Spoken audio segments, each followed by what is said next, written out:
বার কাউন্সিলের নির্বাচন প্রতি 5 বছর পরপর হয়ে থাকে। প্রথম নির্বাচন 2 বছরের জন্য হয়েছিল। এদিকে নিয়ম অনুযায়ী বার কাউন্সিলের চেয়ারম্যানের নির্বাচন প্রতি 2 বছর পরপর হয়। এই ক্ষেত্রে দুইবারের জন্য চেয়ারম্যান হিসেবে নির্বাচিত হন বরিষ্ঠ আইনজীবী প্রদ্যুৎ কুমার ধর। তৃতীয় টার্মে তিনি প্রতিদ্বন্দ্বিতা করেননি। এইবার বিজেপি লিগ্যাল সেলের প্রার্থী হন আইনজীবী রতন দত্ত। অপর প্রার্থী হিসেবে প্রতিদ্বন্দ্বিতা করেন আইনজীবী বিহব্বল নন্দী মজুমদার। প্রাক্তন চেয়ারম্যান হিসেবে বিকল্প কিছু করার চেষ্টা করেন আইনজীবী প্রদ্যুৎ কুমার ধর। শেষ পর্যন্ত গোপন বেল্টে নির্বাচন অনুষ্ঠিত হয়। এই নির্বাচনে লিগ্যাল সেলের প্রার্থী রতন দত্ত পান 8টি ভোট এবং অপর প্রার্থী বিহম্বল নন্দী মজুমদার পান 6টি ভোট। স্বভাবতই 2 ভোটে জয়ী হয়ে বার কাউন্সিলের নতুন চেয়ারম্যান হন আইনজীবী রতন দত্ত। সাধারণ নির্বাচন চলছে রাজ্যে। এই নির্বাচনকে কেন্দ্র করে বিরোধী পক্ষ বহু ষড়যন্ত্র করেছিল, কিন্তু তা সফল হয়নি। বিজেপি লিগ্যাল সেল জয়ী হয়েছে। আগামী বিধানসভা নির্বাচনে বিজেপি জয়ী হবে বলে জানান তিনি। আজকে বার কাউন্সিলের চেয়ারম্যানের জন্য ইলেকশন হয়েছে। এই ইলেকশনে আমরা দুজন ছিলাম, আমি এবং বিপুল নন্দী মজুমদার। আমাদের যথারীতি ইলেকশন হয়েছে। 14 ভোট ছিল, আউট অফ 14 আমি 8 ভোট পেয়েছি।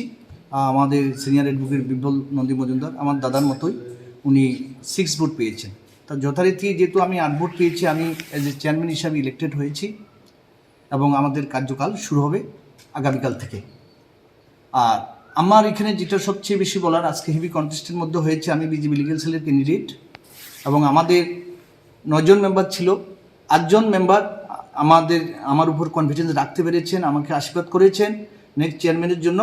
এবং আমি সবার সঙ্গে যোগাযোগ রেখে, সবার আশীর্বাদ নিয়ে, সবার ভালোবাসা নিয়ে আমি কাজ করব। আমি চেষ্টা করব লিগ্যাল সেলের বার কাউন্সিলের যা যা ডিউটি আছে আমাদের চেয়ারম্যান হিসাবে আমি সবগুলি করার চেষ্টা করব, সবার সঙ্গে কনসাল্ট করেই করব।